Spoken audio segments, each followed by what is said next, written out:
In this video, I'll be showing you how to create design in Canva for Sell. Let's get started. I start by clicking Custom Size on the Canva home screen. I'll set the dimensions to 8.5 by 11 inches and click Create New Design.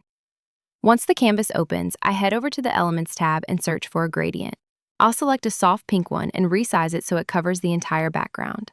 To add some character, I'll search for a paper texture, pick a crumpled effect, and layer it over the gradient, adjusting the position so it looks like a real page. Now I'm going to search for some cute alphabet letters. I want to spell out a fun title, so I'm picking out individual letters in different colorful, playful styles to spell out Let's Learn. I'll take my time selecting each letter from the graphics menu and positioning them at the top of the page. I'll group them together and resize the whole title to make sure it's centered and really stands out. To finish off this cover page, I'll search for a cute illustration of a child reading a book and place it right in the middle of the design. Next, I'll add a second page to create a tracing worksheet. I'll grab a square shape from the elements, remove the fill color, and adjust the border weight and corner rounding to create a nice frame for the page.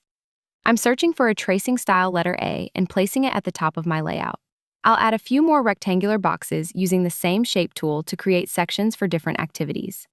Now I'll search for a cute apple graphic and place it next to the letters. I'm adding some text instructions, typing out color the objects and color the letter A. I'll browse through the fonts to find a playful, rounded style that fits the educational theme perfectly. To give the kids more to color, I'll search for line art graphics of things that start with the letter A, like an alligator, an alien, and even asparagus, and place them neatly inside the boxes I created. Finally, I'll add a row of lowercase letters at the bottom for extra tracing practice. This is a great way to create high-quality digital downloads that are perfect for selling online. I hope you found this tutorial helpful for your next design project.